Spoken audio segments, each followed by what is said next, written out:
No matter about the books that I read for the last 40 years, and today I have my special guest. He's an entrepreneur and, of course, business coach, no other than Mr. Vince Covino. Daniel, let's dig in, man. It's good to be here. I'm excited because we're going to talk about one of my favorite books of all time. Of course, welcome to Book 101 review. And can you please introduce more about yourself? Yeah, I would be happy to. So I've been married 25 years, 6 kids. Just celebrated my 50th birthday. So it was an awesome experience, and the last 20 or 25 years, I've invested in or opened a few dozen businesses and had some real big successes in the process, had some real big failures in the process.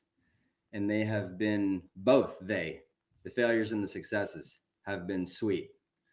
I've learned so much. In fact, some of the successes I remember looking back and saying, I'm so glad it wasn't easy because it felt so good. Like when someone finishes a marathon. I also look back at the failures and realize, huh, couldn't have learned that from reading a book. It's so helpful to read a book. Well, in fact, some of the things we'll talk about today, Daniel, with the book that I would love to dig into is how Totally. much more the book means to me now, right? Yes. There's 3 or 4 books that I've read 3 or 4 times, and then there's a couple of books I've read maybe 20 or 30 times. But Man's Search for Meaning, Viktor Frankl. Every 5-10 years I read it, and it means something totally different to me. True. So, but I loved it when I was 18. I loved Seven Habits of Highly Effective People when I was a teenager. I loved it in my 20s. I would listen to the audios. I would write notes. I just was such a huge fan. When I listen to it now, when I study it now, it is so much deeper, so much more profound. And I realize, wow, I understand these principles at a far deeper cellular level. And that's been super exciting for me to go through and just have those learnings. So yeah, lots of decades of business, lots of businesses, lots of wins, a lot of battles, and it has been extraordinary. It's been a beautiful ride, hard, That- beautiful ride. Very well said, Mr. Vince Gavino. Thank you so much for sharing your talents to the world. So, what are the key factors that drive business growth? Well, dig in. Let me dig into what Stephen Covey said. Um, I begin with where he said, this isn't habit one. I think it's habit two, but it was begin with the end in mind. Yes. So the single best meditation I've ever done in my life, and I'll tell you, for me, meditation has just been extraordinary. I just noticed today there was an article in my feed that said Ray Dalio, who to me is one of the most successful guys with money, with business, Yes. brilliant, very wise. He said that he credits one thing more than anything else to his success, and it was meditation. It's only been in the last couple of years that I have unlocked meditation. I had prayer time. I don't really pray per se anymore, but I have unlocked meditation, and it is powerful. And it's something that I can understand why he says that. I can say that my mindset and where I've been in the last year, I can attribute to meditation. One of the greatest meditations that I've experienced is a future self meditation. I went through this with, I think the name of the company is Future Self Institute. Extraordinary guy. His name's Peter. He took me through a process where he introduced me to my future self 25, 35 years from now. And he just guided me through what I was doing, what I was wearing. I unlocked the grace and his wisdom and his love for himself, for me, for others, his patience with me. And so it was in that deep future self meditation that I really began to see what Stephen Covey would call begin with the end in mind at the highest level that I've known. I've always thought, okay, let me start with the business. What do I really want to accomplish? Well, I want to get 10 million in EBITDA, and then I want to sell it for 7x. Okay. And then, like, that's not the end. That's a means to an end. Go further, Vince. Go deeper, Vince. And so while those skills in my 20s and 30s helped me to have some goals and some landmarks and say, this is the benchmark, Vince, get to here, get to 100 clients, get to managing $100 million, get to this next thing. But when I got to a deeper level, what do I want for my life and my relationships? Who do I want to be surrounded by? What do I want to be remembered for? What legacy do I want to leave? What is deeply meaningful to me? What do I feel most alive doing? And in Stephen Covey, in the book, he talks about thinking about what if you had someone from your work life, your love life, and your friends, your relationships, your friendships that were speaking at your funerals. What would they say? What would they say to you? What would they say, not to you? What would they say to the people there that are gathered to honor you? Yes. What would the eulogy sound like? And then I'll go back and say, you can write that. You can write how you would want to be known and seen and remembered. And so I think about how impactful it is for me now to begin my day with, this is ultimately what meaning and purpose I have in my life. And I looked at meaning and purpose totally differently the first, second, third time I read the book. Then the way that I look at meaning now, the way I look at purpose now, and the way that I look for, my future self, or the end. What's the end? That has become far more expansive and far more clear and far more joyful. So that's in my mind, Daniel. That's where it starts for me. Very well said, Mr. Vince. Very well said. And people, The Seven Habits of Highly Effective People is highly recommended to read. So, how important is having a clear vision and mission for business expansion? I think that if somebody is, even if they're successful with their business, and I've seen plenty of people that fit into this category, and that is, they may end up with a ton of money, a really valuable business, but if they have not began with the vision for their life, the business is a vehicle. It gets you from one place to the next. It creates freedom for you. That's really what men are after. We want freedom. And the trap is that when I get to this level of accomplishment, I'll be free. The trouble is they're seeking external validation. And so the vision, if it's something that isn't deep and real and comes from deep within, with tremendous energy and tremendous depth, then people, I believe, people do get to a point in their lives where they have a lot of regret, and they feel that they've neglected the vital few things for the trivial many, to quote the book. They have found themselves tremendously successful in their financial life, their business life, and then starved in other areas of their lives. And so when I think about having a vision for your life, uh, a business is one component to that. It fits into that. It helps you to accomplish the vision for your life. So the vision is far more expansive than just, here's what I want from my business. The business, when you think about the business vision, it is, first with the mission. Why do we exist? Why are we here? Why is this company alive? Why did we give birth to this company? And then if I'm looking in 5 years and in 10 years and in 15 years, which I would do for just about any business, what do I want to be doing? Who do we want to be serving? How do we want to be contributing to the planet? And getting really clear about that, and then working on building a vision from there. Now, once that vision for your life is clear and that vision for your business, which is part of your life vision, is clear, you then lead from that vision. You're not leading to that vision, you're leading from that, meaning it is so deep within you, that is what is driving you. And how important is that, Daniel? That's what drives business growth in meaningful ways. When you have that, you can't fail. Certainly, totally agree, Mr. Vince. So, how can business balance growth with maintaining quality and customer service? You know, the old Milton Friedman model for capitalism is profits come first, shareholders.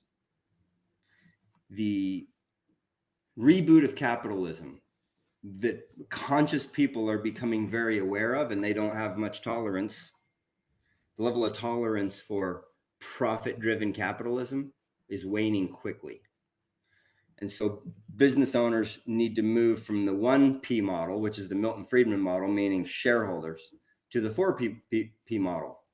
So they're going to a level of shareholder to stakeholders. Well, this is employees, this is customers, these are people that are inadvertently and second and third hand have an impact. Your business has an impact on them. And so now we're not just looking about at profits, which is one of the P's, but we're looking, how does it impact the people? How does it impact the planet? A lot of businesses aren't taking much concern for the impact they're having on the planet. And this is a meta problem, by the way. When I say problem, but I have friends that I admire deeply who call this a meta crisis. And they probably are more right than me. You know, is it a Yes, problem? Is it a crisis? But then the fourth one then is people want to do business with companies that have a purpose, that are clear on their purpose. They're not just trying to say, hey, let me try to sell you this, let me create this. They're sharing with you. They're not selling, buy this, buy this. They're saying, this is my offering. And they're sharing that offering with the world from a place of their purpose, which is derived from a place of their vision. I'll just say this one thing that I think helps a lot of people. I struggled with this. My purpose was assigned to me, so to speak. I was born into a religion like a lot of people, and if you were born into a religion, it probably has a purpose that it upon you. And so your purpose is really dictated, for at least for me, and I think for a lot of people in the world, based upon where you live, what country you live in, what religion you're born into. And it really wasn't until 2.5 years ago that that was jettisoned for me, and I was able to pause and say, okay, now I can redefine what my purpose is. And what I found was it was in giving the gifts that I uniquely have to give, that Vince Covino can give people. And from that felt like the meaning is to identify what those gifts are, and then the purpose really quickly became give that away, give that to people. That's the purpose then. And it is a higher purpose. You're getting outside yourself, and I don't know another way to happiness. I don't know that there is another way to happiness or fulfillment for men. so, Mr. Vince, let's talk about marketing and customer acquisition. How can business attract and retain customers effectively? The number one rule, the number one is trust. And that comes in building relationships. To use Covey's book analogy, it is making deposits into the emotional bank account with your employees, with your customers, with anyone that sees the way that you run your company, the way that you treat the planet, the way that you treat people that don't do business with you, the way that you treat people that cannot ostensibly do anything to make your life better. How do you treat those people? You tell a lot by somebody by that. So, in my mind, it is living at the highest level of integrity, meaning that my mind, my vision, my feelings and instincts, the things that I say, the things that I'm out doing, what I'm out building, that those things are aligned or that they're integrated with one another. And when they're integrated, you build trust. Certainly. Totally agree, Mr. Vince. And when you have trust, people discovered this 2 days. Did I lose you? I drove from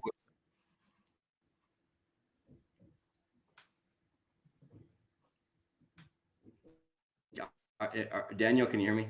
Yes, I can hear you, but there's I think 1 minute Yes. logging. So, totally agree with you, Mr. Vin. So, let's talk about financial management and investment. How should business manage its finances to support sustainable growth? You know, I did about 50 interviews with private equity companies my company was being listed for raising capital.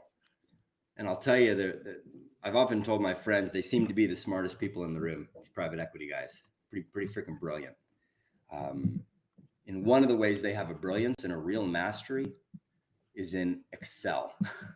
And I'm not saying you have to go out and be a master in Excel. And in fact, I don't know that I don't think I qualify for that. But I will say that having a pro forma, being able to understand how to make projections, being able to say this is where we're at right now. If we sell this many of these and we buy this many, this is what it will cost. And a capital expense here, a $10 million fundraise here will create this expedited growth and this much debt and the debt services at this level.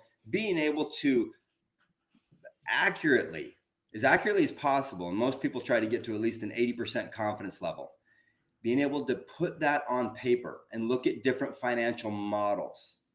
This is something that I would not just relegate to a CFO. I've had 4 or 5 different CFOs.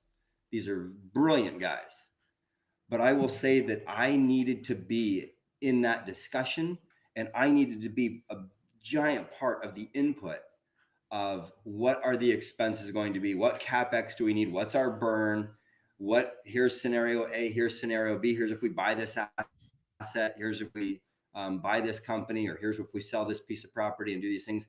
And then we just have some different models that tell us, well, here's most likely best case and worst case. And then that's just the fundamental 101 for cash management. And I noticed that the private equity folks were very good at identifying past trends, month over month growth, year over year growth in each category. Most companies don't do that. And it's bizarre to me because it seems so intuitive. But it's looking at each of these categories that drive growth. And 80% of the growth really comes from more or less, call it 20% of your activity. So it's understanding what is that activity, what's driving the growth, what's the drag on the growth, what are the sales, what are the anchors, and looking at what those are by assessing past data, reading the data. I'll say this: there is a productivity revolution coming.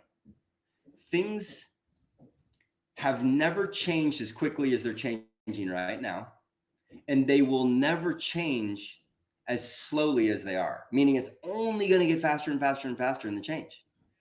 And AI is the center of that productivity revolution, and most people will get smoked.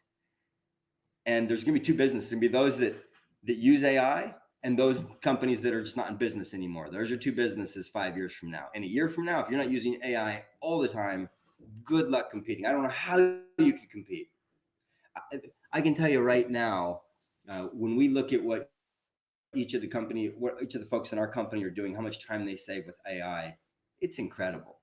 So, all that to say, one of the things that AI needs a human for is to be able to understand the data. What data should we be looking at, and what does the data then mean? It's a data scientist. And so, your question, how does a business manage its money, its finances? Being able to understand your data, being able to make accurate projections, and then make strategic decisions based upon those data analyses and those projections. That's how businesses increase their profit margin, increase the value of their business. And when you increase your margins and value, you increase the value of your business because people want to buy a more profitable business, more stable business. And ultimately, that's where the big money comes is when you're selling your business for 8, 10, 15 times earnings. Definitely. So, Mr. Vin, speaking of AI, what are the pros and cons of AI using in our business? Well, there's the cons, I suppose, would be it's going to replace a lot of jobs. And that's inevitable. And that's happening every day. And it will continue to happen at a faster pace.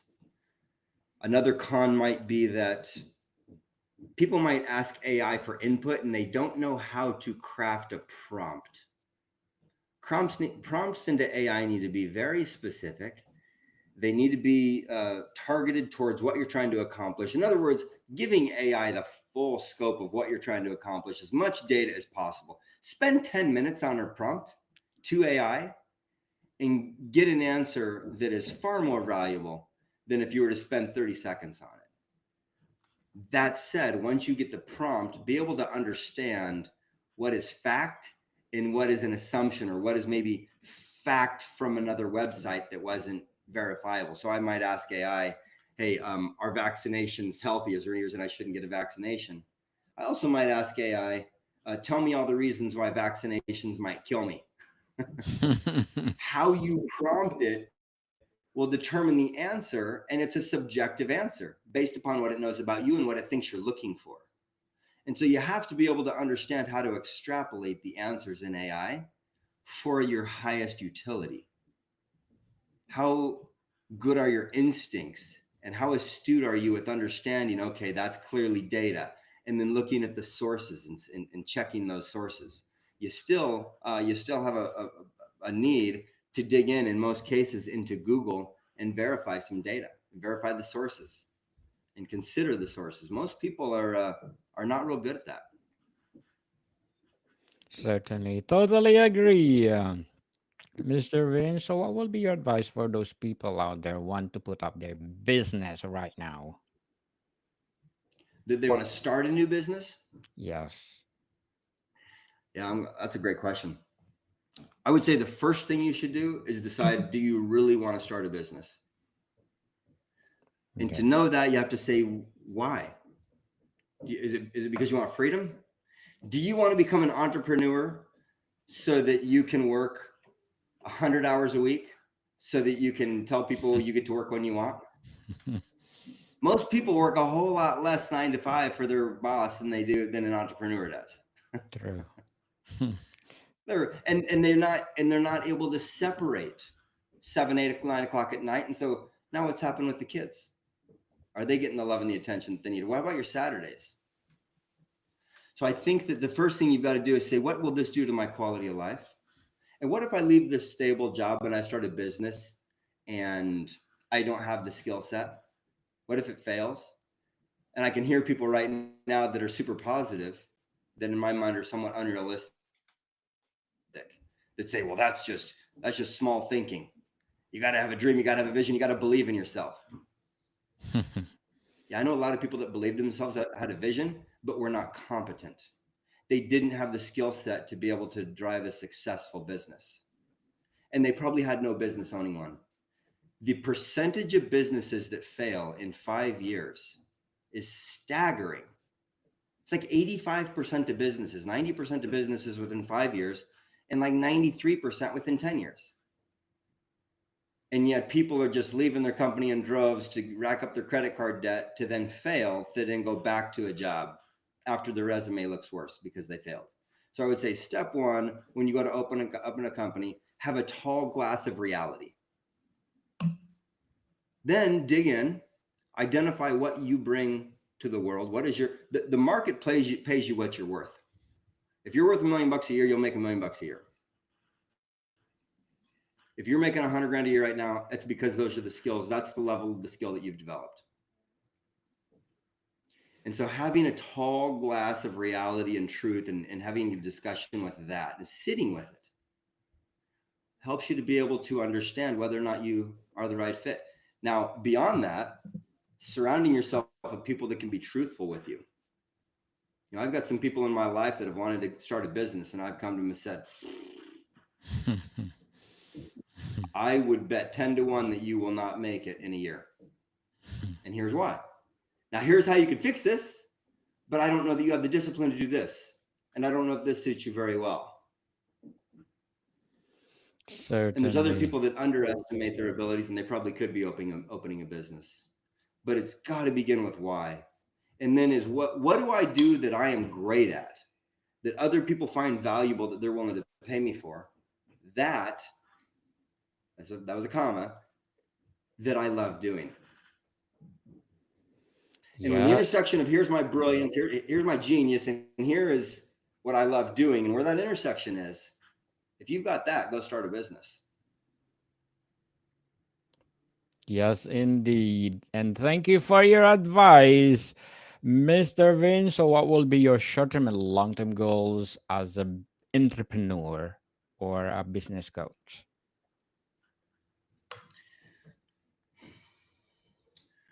The long-term goal is simple.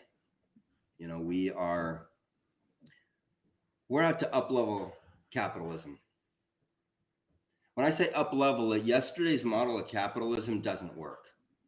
I love capitalism. It's bought me everything you could imagine: the fast cars, dozens of fast cars, big cabins, giant homes, airplanes, fun stuff, vacations that blow my mind. But it is a zero sum game. If you just took capitalism to its final conclusion, one person would have everything. Stephen Covey talks about think win win. When I think about capitalism, I looked at it as I'm going to win no matter what. And it's about making money. So if I was able to manipulate something or someone to increase profits, I did it. That is no longer wired in me. Stephen Covey says think win win. That's stage two. So the first level is just egocentric. How do I make money? The second level, though, how does the person I'm working with, how does the person I'm negotiating with, employee, contractor, vendor, customer, how do we win? And then the third one is the highest level is how does this impact the four P's? How does it impact profits? Because I do have shareholders. How does it impact the planet, the people, and how does it align with my purpose? And if I'm doing something with that mindset, I'm going to end up with an omni win, which means it's something that impacts the whole planet. That to me, that higher level of consciousness is the future of capitalism. And that's where we're going. And I think it's a beautiful thing. And I see leaders going there. We want to be a part of that. We aim to lead in that movement. Leaders at the highest level, one of my favorite songs from Rush, Closer to the Heart. The ones who hold high places must be the ones to start to mold a new reality closer to the heart. So that hits me. And so that's, I would say that's the goal right there, Daniel. Good luck to your goals, Mr. Vince. So, before we wrap up our discussion for today, I'm inviting you to please do listen to my other podcast, Food 101. It's fifth season, people, fifth season with Chef Alessandro, one of the specialty chef in our five-star hotel in downtown Toronto. Please do listen to our latest episode. We are reading our letter senders all over the world. So, please do listen, Food 101, wherever you listen your podcast. So, Mr. Vince, how can business leaders foster a growth mindset within their teams? Boy, what a great question. Peter Drucker said that culture eats strategy for breakfast. How many years have I heard that? How many times have I heard that? And yet it didn't fully sink in. It made it here, but it never got below the throat. Got it in the head. Okay, great. Let's make sure everybody's happy. Let me listen. Let me have them fill out surveys. Let me take team surveys. When I really connected with what that means, which is when people trust you, when they trust your vision, when they trust your mission of why you exist, and when you align them with that, your culture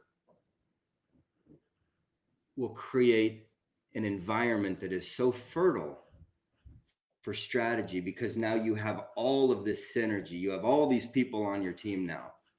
All, even customers will come be your advocates when you're aligned, when you're that deeply aligned. They want you to succeed because they know it's about something higher than you. There's a higher purpose in why you exist as a company